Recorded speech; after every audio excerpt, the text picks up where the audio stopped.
Hello, Facebook Live. Welcome to another edition of Collaborate to Win, sharing product knowledge. I'm Heather McManus. I founded Collaborate to Win, and I hope today to share with you some helpful advice about selling furniture when you don't have a showroom to use. So that's today's topic, and it was funny for me to shift gears and try this new way of doing things. And it's one of the biggest questions that I get from designers when they're thinking about changing up the way they do things to make a little bit more money well, it's not a little bit more money, it's a lot more money selling this new way. So, all right, so I think your mind can tell you different things sometimes, and it may not always be true. So some of it is shifting your mindset, and some of it is just doing things slightly differently than you did before. So I used to work for some furniture stores, and so I'm going to tell you a helpful story. And this is something that I kept in the back of my mind when I started to shift the way I was selling furniture without having a showroom to go to, because I did start with the furniture stores, but I also worked for the furniture stores. So back about 10 years ago, I worked for a really high-end, very large showroom, just one town over. It was a great commute. So family-run, nice business. Hey, Elizabeth, thanks for joining. So in this giant showroom that we had, I don't know, God, maybe 100 different manufacturers on the floor and able to go to the catalog and choose from. So tons of variety, and their lowest price point was probably Vanguard, was probably their starting point, and then it went up from there. So so the people that would come in, you had a rotating system called an up system. So whoever walked in the door when it was your turn, that was your customer. So you would just say, what do you need? And if they need a sofa, you take them through the whole showroom and walk them around. And we literally had at least 100 sofas on the showroom floor, probably 30 different manufacturers represented.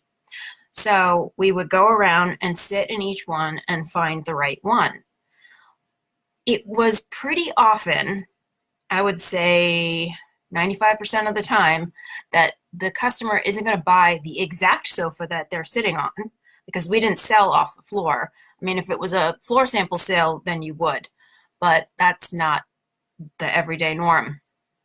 So you have to go to a room of fabric to choose from, right? The whole amazing choices of fabric to choose from, and narrow down which fabric was going to be on that sofa if they found a frame they liked. So the customer has to use their imagination to put the new fabric on the sofa that they picked out. They're probably also changing the leg finish, and they might be changing the cushion, right? Whatever goes inside that cushion, there are options there too. So what they sat on in the showroom might have been so close to what they were getting, but the fabric would change, the leg finish would change, and maybe even the cushion would change. So it's not ever exactly what they were buying. So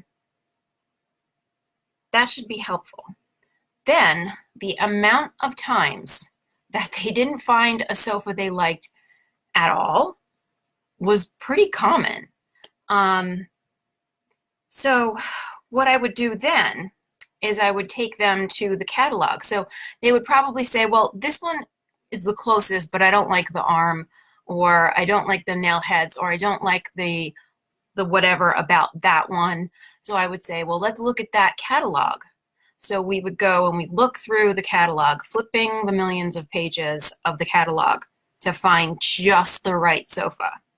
And they would be able to say, well, I liked that one, so I understand the quality of that. So I think that I will like this too, because they got to see the quality of something at that showroom. But they were still buying a sofa from just a picture and a little swatch of fabric.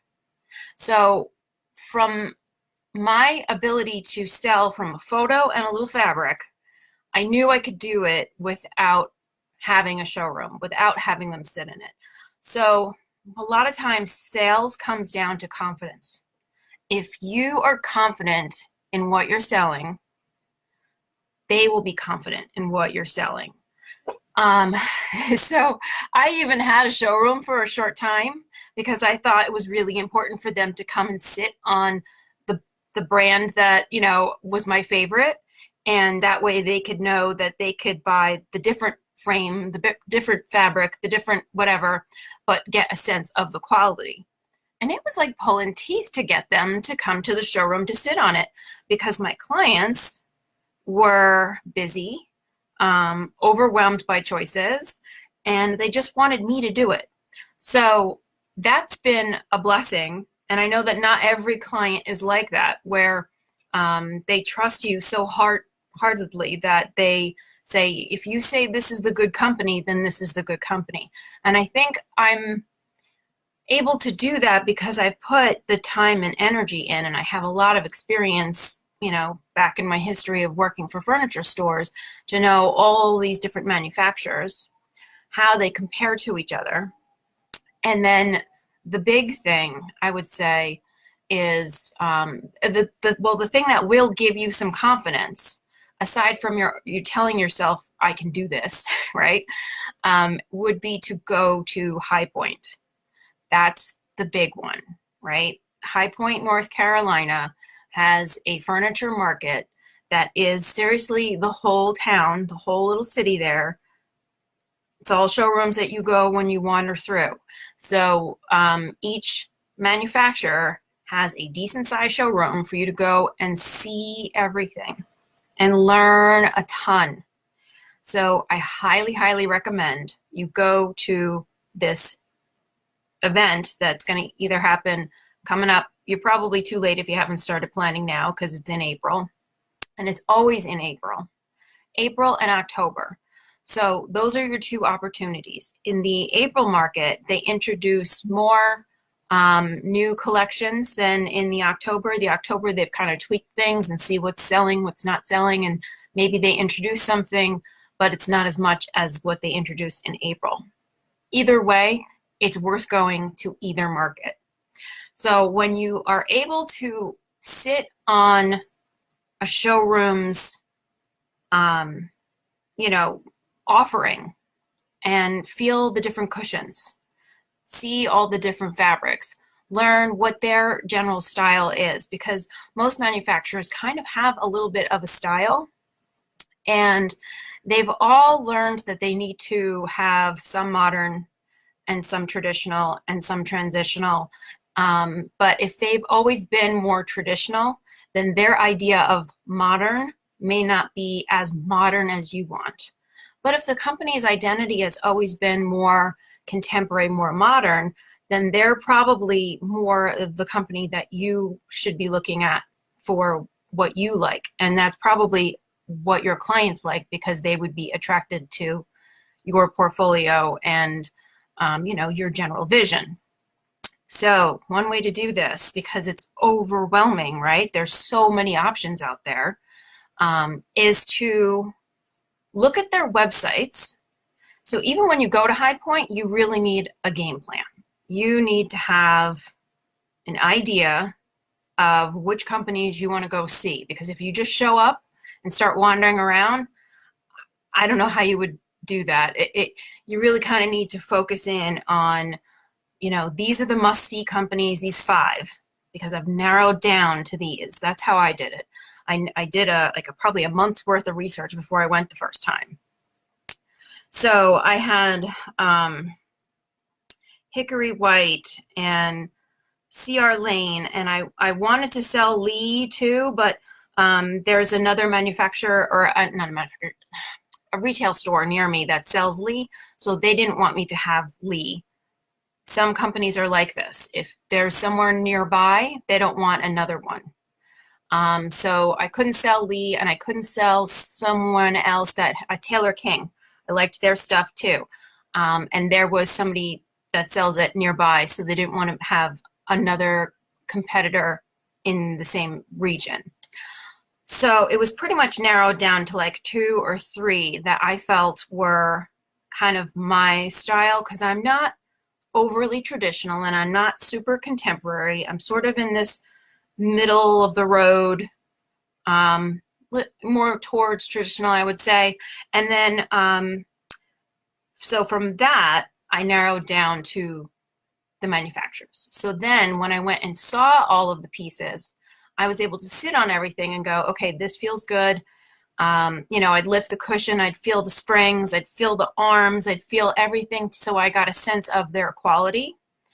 And then I took a look at their price book and their catalogs to see how they have it laid out. And what I liked about CR Lane, which is why I focused on them, was they were like 20% less than the competitor. So if you take a standard sofa, which is 3 cushions on the seat and 3 cushions on the back, they call it a 3/3. If you take your standard sofa here and your standard sofa here, and you say, okay, well, this one costs $2,000, where this one costs $2,200. Okay, so it's the same thing, but they're charging a little bit more. Maybe because that company does more advertising. Maybe that's what you're paying for. Like Baker is a household name. Everybody knows who Baker is, and they're extremely expensive. You're paying for that advertising, just like Pottery Barn and Restoration Hardware. Those catalogs are not free. That printing and that mailing costs a lot of money. That is a lot of reason why that's so expensive, because the quality level and the price are not the same. So the way you gain confidence is by doing all of this research and getting clear on what it is that you like, don't like, how it sits, and then doing the homework to see which cushion you would suggest for each client. So that is knowledge that you have to do on your own. That's research you got to do on your own so that you can sell with confidence. Now, some tricks that I can tell you without any, you didn't go to the showrooms. You really do need to know what you're selling to do it with confidence. So even if you go to the local showrooms around or your local furniture stores and get knowledge that way, that's another way to do it. So the other big thing is inside measurements for upholstery. So generally speaking, case goods, I think it's a little simpler because you're not sitting on it. Some clients might insist on seeing it, and if that's their thing, then I probably wouldn't even try to sell them something. I would just send them somewhere else, because that's somebody that maybe is too fussy to be safely able to trust you or something. You have to feel out each client. There is definitely clients where I've said, you need to go to the store. You need to go to this store, ask for this person. They're really good. They'll get you set up with what you need. I don't need to take on somebody that's going to be a problem, because I don't have a showroom to bring anything back to if it is a problem. And most companies don't do a restocking fee. And if they do, it's pretty big, and you've got to still freight it back to them. So that's a mess. So you have to hear the red flags when you are dealing with certain clients. But the good client, the safe client, all of that, what you need to know is basically what they have now. So if you look at their sofa and you just take your tape measure and you measure the inside of their sofa, chair, whatever, that's the measurement that you want to find. So I've got here. So your inside measurement is from the back of the cushion here to, can you guys see this? Yeah. To the front of the cushion here. That's your inside measurement. So if you get to someone's house and their sofa that they've liked for the last whatever, how many years, is 21 inches, then this sofa will be good for you, because the depth inside depth is 21 inches. So that's a good, for their height, that's a good way to do it. And you'll notice this has a back cushion. So your overall depth is 37 inches.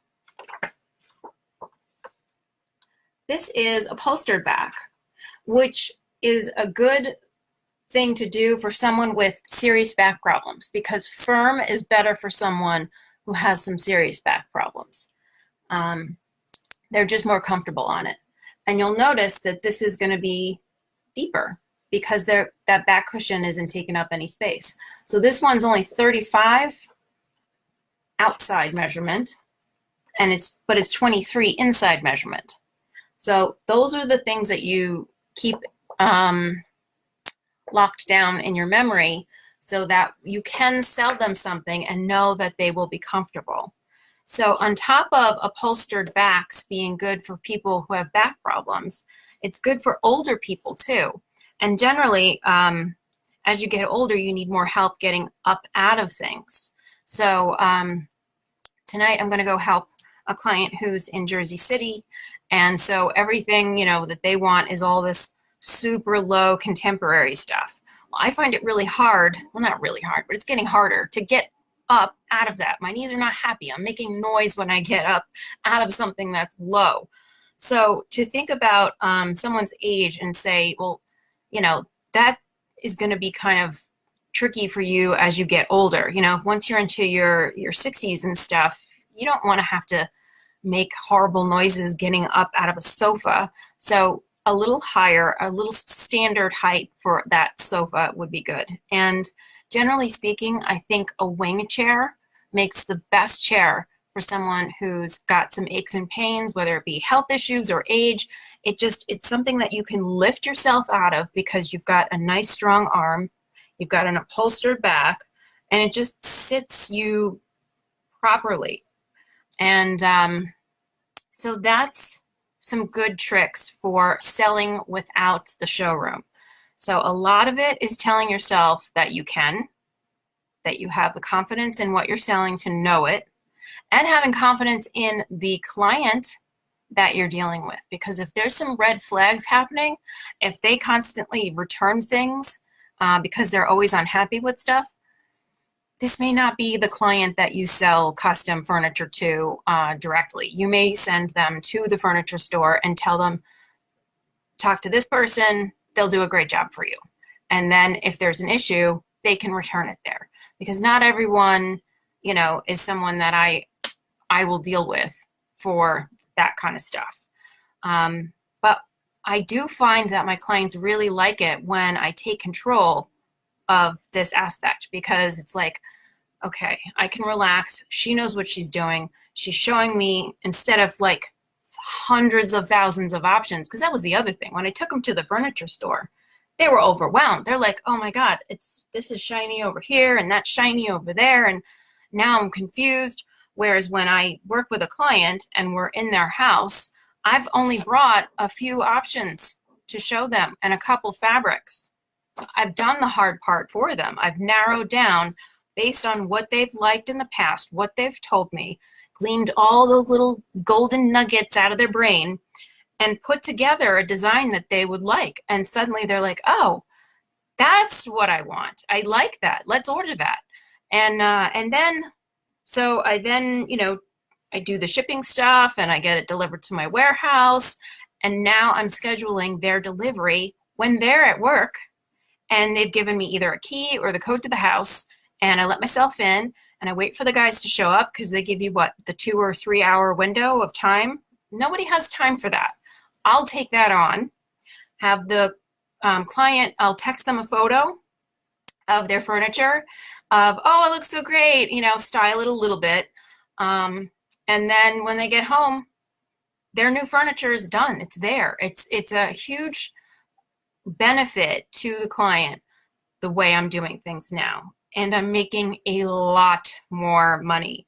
I'm in control of things. I know what it all costs. I know what I can make on it. I've got my system down. So this has been so much of a better way of doing things, because really, when I had 100 options of sofas to choose from, the amount of time they still go to the catalog and buy something they've not seen happened a lot. Like probably 50% of the time. So even with a showroom, you don't necessarily get to show them exactly the thing that they wanted. So just keep that in mind it can be done this way. You don't need the showroom. You really don't. What else can I tell you? Well, the other point was that we are getting more and more conditioned to not see something because we're all buying stuff online, whether it be, Amazon or whoever, it just shows up and we're like, sometimes we're disappointed. We're like, oh, that's what that is. Okay. And other times we're like, oh, I like it so much better than I saw it in the photo. So I think as your clients buy more and more things online, it's actually going to make them a little bit more comfortable with not sitting on it or not seeing it. However, if they've had the bad experience of oh, that's what I got, I didn't know it was going to be like that, then their trust in you has to be that much stronger because they've now had a bad experience that's going to taint their idea of things. So you got to prove your knowledge to them.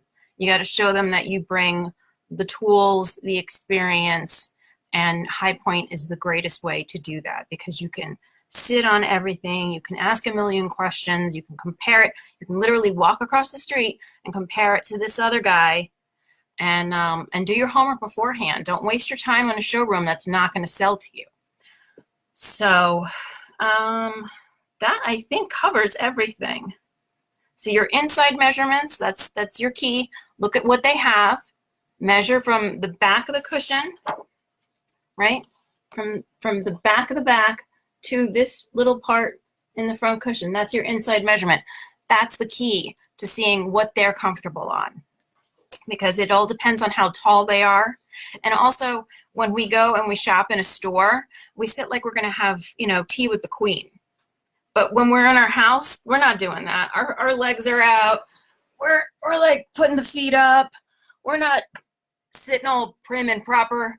So keep that in mind when you're speaking for your clients. Tell them, well, you're sitting like this in front of me right now, but actually, how do you watch TV? Like where and everything.